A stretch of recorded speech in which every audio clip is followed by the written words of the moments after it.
खुलाफाए राशिदीन, आम तौर पर तो हम कहते हैं हजरत अबू बकर, हजरत उमर, हजरत उस्मान, हजरत अली। मैंने अपनी जाती राय, हकीर सी राय अर्ज की है, इसमें हजरत हसन का दौर भी शामिल होना चाहिए 6 महीने का। तब वो 30 बरस पूरे होते, जो हदीस में आया है कि खिलाफत जो है वो 30 बरस रहेगी, उसके बाद मुलूकियत शुरू हो जाएगी। तो मुलूकियत का पहला कदम यह था कि हजरत मुआविया ने ताकत से बज़ोर खिलाफत हासिल की, इसलिए उनको खलीफा राशिद हम नहीं कहते। अलबत्ता ये जरूर है कि उनका दौर बहुत पुरसुकून दौर था। अलबत्ता जब 10 बरस गुजर गए हजरत मुआविया के दौरे हुकूमत को, अब मैं यहाँ लफ्ज खिलाफत की बजाय दौरे हुकूमत इस्तेमाल कर रहा हूँ, क्योंकि खिलाफत राशिदा से जरा उसका फर्क मालूम हो जाए। तो उस वक्त एक और सहाबी, जलील कद्र सहाबी मुगीरा इब्न शुअबा रज़ी अल्लाह तआला अन्हु, वो हजरत मुआविया के पास आए और उन्होंने ये कहा कि देखिए, अगर आपने अपने बाद अपना जानशीन नामजद न किया तो हो सकता है फिर फसादात पैदा हो जाए, फिर मुख्तलिफ लोग खिलाफत का दावा लेकर खड़े हो जाए, फिर खाना जंगी हो जाए। 5 बरस की खाना जंगी में 1 लाख से ज्यादा मुसलमान शहीद हो चुके हैं, कत्ल हो चुके हैं, हलाक हो चुके हैं। अब दोबारा वही दौर ना आ जाए, लिहाजा आप अपना जानशीन नामजद कर दीजिए। अमीर मुआविया रिलेक्टेंट थे, लेकिन उन्होंने दलाइल दिए, दलाइल मजबूत थे। उन्होंने कहा कि अब किबारे सहाबा दुनिया से रुखसत हो चुके हैं। वो जमात कि जिनकी तरबियत और तस्किया, जिनकी तालीम हुजूर ने खुद की थी और उनको अंदर से पाक कर दिया था, उनकी नीयतें बिल्कुल पाक हो चुकी थी, कोई नस्सानियत उनमें नहीं रही थी, वो जमात तो अक्सर व बेशतर अब खत्म हो चुकी, फौत पा चुके, वफात हो चुकी। लिहाजा अब जो है अक्सर व बेशतर नौ मुस्लिम है, जो बाद के फतूहात के जरिए से इस्लाम लाए हैं। लिहाजा इनके अंदर न वो पुख्तगी है, न इनके अंदर वो तकवा है, न तदय्युन है, न उसूल परस्ती है। इस्लाम की पूरी तालीबात जो है वो उनके वजूद के अंदर, उनके शऊर के अंदर गहरी उतनी हुई नहीं है। लिहाजा अब सूरत हाल वो नहीं रह सकेगी जो हजरत अबू बकर या हजरत उमर या हजरत उस्मान या हजरत अली के जमाने में थी। लिहाजा आप नामजद कीजिए। ये भी बता दूं कि मुगीरा इब्न शुअबा कौन थे रजी अल्लाह तआला। नंबर 1 ये कि असहाबे शजरा में शामिल थे, जिन 1400 या 1800 अफराद ने हुजूर से बैत की थी सुलह हुदैबिया से मुत्तसिलन क़ब्ल, उस दरख्त के नीचे बैठकर जिसके बारे में सूरह फतह में फरमाया गया कि लक़द रज़ियल्लाहु अनिल मोमिनीन इज़ युबायिऊनका तहत शजरा, अल्लाह उन तमाम अहले ईमान से राजी हो गया जो है नबी सल्लल्लाहु अलैहि वसल्लम आपके दस्ते मुबारक पर बैत कर रहे थे उस दरख्त के नीचे, उनमें से मौजूद, उनमें ये मुगीरा इब्न शुअबा है। फिर मुगीरा इब्न शुअबा वो है कि हजरत अली और अमीर मुआविया, इनके दरमियान जो खाना जंगी हुई उसमें हमेशा हजरत अली के साथ रहे, हजरत अली के ही वो सपोर्टर थे, उनके साथ थे। इस पहलू से अच्छी तरह समझ लीजिए कि ये नहीं है कि वो दर हकीकत तो पहले से वो अमीर मुआविया के साथी थे, नहीं, लेकिन अब जो सूरत हाल वो देख रहे थे, जहां दीदा इंसान थे, बहुत बड़े सियासतदान थे, जानते थे हालात को, हालात के नफ्स पर उनका हाथ था। लिहाजा उन्होंने ये मशवरा दिया और फिर अमीर मुआविया ने उस मशवरे को कबूल कर लिया और यजीद की वली अहदी का ऐलान कर दिया। ये बिल्कुल मिनल है हजरत अमीर मुआविया के दौरे खिलाफत का दरमियान। ये 10 साल जब हो गए थे हजरत अमीर मुआविया की खिलाफत को या हुकूमत को, तब ये मामला पेश आया और यजीद के हाथ पर ये बैत वली अहदी, तमाम जो भी मुख्तलिफ गवर्नर्स थे उनके जरिए से कह दिया गया अपने अपने इलाके के लोगों से बैत ले लो। ये बैत आम तौर पर लोगों ने कर ली है। अलबत्ता 5 शख्सियतें जो बहुत नुमाया थी उन्होंने इस बैत से इनकार किया। उनमें कौन थे, रनोट कीजिए। हजरत अबू बकर फौत हो चुके, उनके बेटे अब्दुर्रहमान इब्न अबी बकर। हजरत उमर फौत हो चुके, उनके बेटे अब्दुल्ला इब्न उमर। हजरत जुबैर फौत हो चुके, उनके बेटे अब्दुल्ला इब्न जुबैर। हजरत अब्बास फौत हो चुके, उनके बेटे अब्दुल्ला इब्न अब्बास। हजरत अली शहीद हो चुके, उनके बेटे हुसैन इब्न अली रज़ी अल्लाह तआला अन्हुम अजमईन। ये 5 जो उम्मत के बहुत बड़े 5 अफराद के गोया के वो चश्मो चिराग थे उन घरानों के, उन्होंने इनकार किया।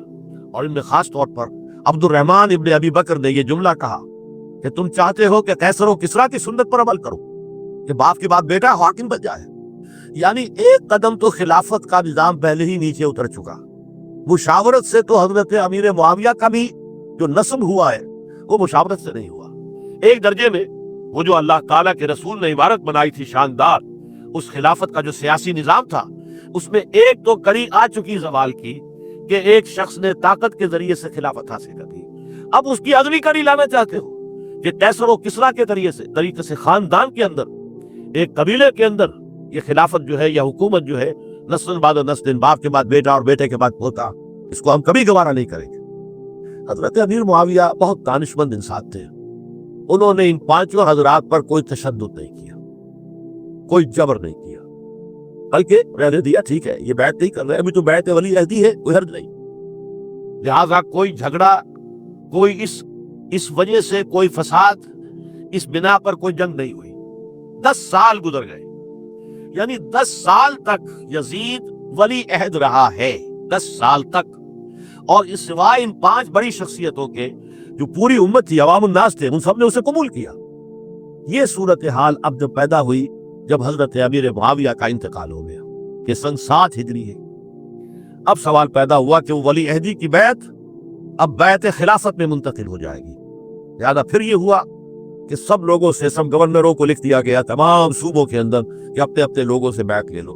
ظاہر بات ہے کہ وہاں کوئی ریفرنڈم نہیں ہوتا تھا، کوئی ووٹ نہیں ہوتے تھے کہ اس کی پرچیاں ڈالی جا رہی ہو، ایک ایک شخص سے رائے لینا نہیں ہوتی تھی، بلکہ اس وقت کی جمہوریت یہ تھی اور شورائیت یہ تھی کہ ڈیفرنٹ کلینز ہیں، ڈیفرنٹ فیملیز ہیں، ڈیفرنٹ ٹرائبز ہیں، ان کے سردار، ان کے بڑے لوگ، ان کے اہم لوگ بیعت کر لے تو گویا کہ سب کی بیعت ہو گئی۔ وہ ایک قبائلی نظام تھا، اور اس میں یہ نہیں تھا نظام کے ووٹ بنے ہوئے اور اس کی پرچیاں ڈالی جا رہی ہوں۔ تو تمام عالم اسلام نے گویا کہ بیعت قبول کر لی اب یزید کی بحیثیت خلیفہ۔ اب وہ جو 5 آدمی تھے ان میں سے ایک فوت ہو چکے تھے، حضرت عبد الرحمن ابن ابی بکر رضی اللہ تعالی عنہما، دونوں فوت ہو گئے، لیکن باقی 4 رہ گئے۔ ان چاروں کو نوٹ کیجئے، یہ بڑا سینسٹیو ایشو ہے جس پر میں اب گفتگو کر رہا ہوں۔ ان چاروں میں کون ہے؟ عبداللہ ابن عباس، عمر میں سب سے بڑے وہ ہیں، اور ان کی شان یہ ہے کہ انہیں حبر الامہ کہا گیا ہے، امت کے سب سے بڑے عالم، اور قرآن مجید کے وہ سب سے پہلے مفسر ہیں۔ اصل جو جتنی بھی تفسیری روایات ہمیں ملتی ہے حضرت عبداللہ ابن عباس کے شاگردوں سے، تابعین سے، لہذا ان کا بہت اونچا مقام ہے۔ حضرت عبداللہ ابن عمر، ان کا مقام بھی آپ کو معلوم ہے، حدیثوں کی کتنی بڑی تعداد ہے جو عبداللہ ابن عمر سے مروی ہے، اور اس کو سلسلۃ الذهب کی پہلی کڑی کہا جاتا ہے۔ روایت حدیث میں جو سرینی زنجیر ہے اس کا آغاز حضرت عبداللہ ابن عمر ہے۔ ایک طرف یہ دونوں ہو گئے، ان دونوں کی رائے کیا ہوئی؟ اگرچہ کام غلط ہوا ہے، یہ اس طریقے سے قیصر و کسریٰ کی روایت پر عمل کرنا غلط ہے، لیکن یہ اتنی بڑی غلطی نہیں ہے کہ اس کی وجہ سے باہمی جنگ و جدال ہو، خونریزی ہو، ایک دوسرے کی گردنیں کاٹی جائیں اور فتنہ و فساد پیدا کر دیا جائے۔ لہذا انہوں نے یزید کی بیعت کر لی۔ 2 حضرات رہ گئے، یہ نسبتاً نوجوان ہیں، ان دونوں کی پیدائش ہجرت کے بعد ہوئی ہے۔ ہجرت کے بعد پہلا بچہ جو مہاجرین میں پیدا ہوا ہے وہ عبداللہ ابن زبیر ہے، بلکہ کچھ عرصے تک مہاجرین میں جب کوئی پیدائش نہیں ہوئی تو وہ مکے مدینہ کے منافقین نے کہنا شروع کر دیا تھا کہ یہ یہاں کے کمزور ہو گئے، نامرد ہو گئے، ان کی اولاد اب چلے گی نہیں۔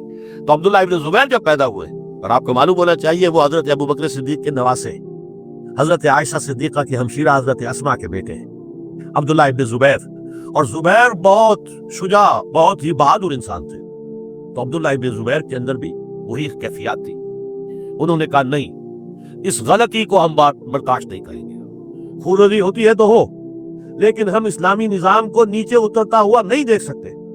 جیسے کبھی حضرت ابوبکر نے فرمایا تھا، ایبدل الدین وانا حی، کیا دین میں ترمیم اور تنسیخ کر دی جائے گی؟ دین کو بدل دیا جائے گا، دین میں تحریف کر دی جائے گی جبکہ میں ابھی زندہ ہوں، میں جیتے جی یہ نہیں ہونے دوں گا۔ حضرت عبداللہ ابن زبیر کی یہ رائے ہوئی، we have to challenge، ہم مقابلہ کریں گے، ہم اسے پیسیولی قبول نہیں کریں گے۔ انہوں نے بیعت سے انکار کیا اور مدینہ چھوڑ کر مکے جا کر حرم کے اندر پناہ گزین ہو گئے۔ یہی معاملہ حضرت حسین ابن علی رضی اللہ تعالی عنہ کا تھا، وہ بھی نہایت شجاع، نہایت جری، نہایت بہادر۔ انہوں نے بھی کہا کہ یہ غلط قیصر و کسریٰ کی روایت جو شروع ہو رہی ہے اسے ہم نے ریزسٹ کرنا ہے اور اسے ہم آگے نہیں چلنے دیں۔